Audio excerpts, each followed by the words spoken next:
નમસ્કાર, હું જયા ઠાકોર આપ સૌ રાધનપુર વાસીઓના સમક્ષ રજૂ થઈ છું વિડીયોના માધ્યમથી.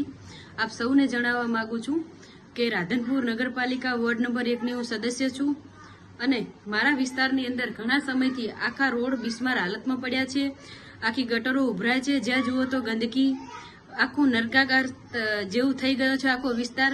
લોકોના ઘરોમાં ગટરના ગંદા પાણી ઘૂસી રહ્યા છે, પીવાનું પાણી ભેળસેળ આવી રહ્યું છે.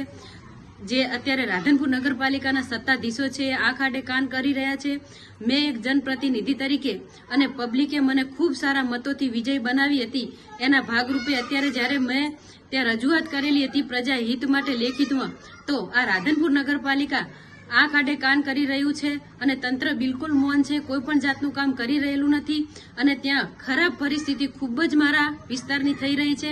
તો રાધનપુર નગરપાલિકા વોર્ડ નંબર 1ના પ્રજાના હિત માટે થઈ અને જનપ્રતિનિધિ તરીકે જો આટલા પ્રશ્નો સોલ્યુશન ન થઈ શકતા હોય તો પછી મારે ના છૂટકે આ પગલું ભરવું રહ્યું છે કે નગરપાલિકાના એક જનપ્રતિનિધિ તરીકે જો મારા વિસ્તારની આગામી 90 દિવસની અંદર આ 90 દિવસની અંદર જો રોડ, રસ્તા, પીવાનું પાણી અને ઉભરાતી ગટરોનું સોલ્યુશન કાયમી ધોરણે કરવામાં નહીં આવે તો 90 દિવસની અંદર જો આ સમસ્યાનું હલ નહીં કરવામાં આવે તો હું પોતે જે નગરપાલિકાના સત્તાધીશો, નગરપાલિકા અને આ તમામથી કંટાળી અને હું જે પ્રાંત અધિકારી છે એમના પ્રાંગણમાં જઈ અને હું પોતે આત્મવિલોપન કરીશ. કારણ કે પ્રજાએ મને ખૂબ ભરોસા અને વિશ્વાસ સાથે વોટ આપ્યો હતો અને એની અંદર હું ખરી ન ઉતરી શકતી હોય તો મને પણ જીવવાનો કોઈ હક નથી.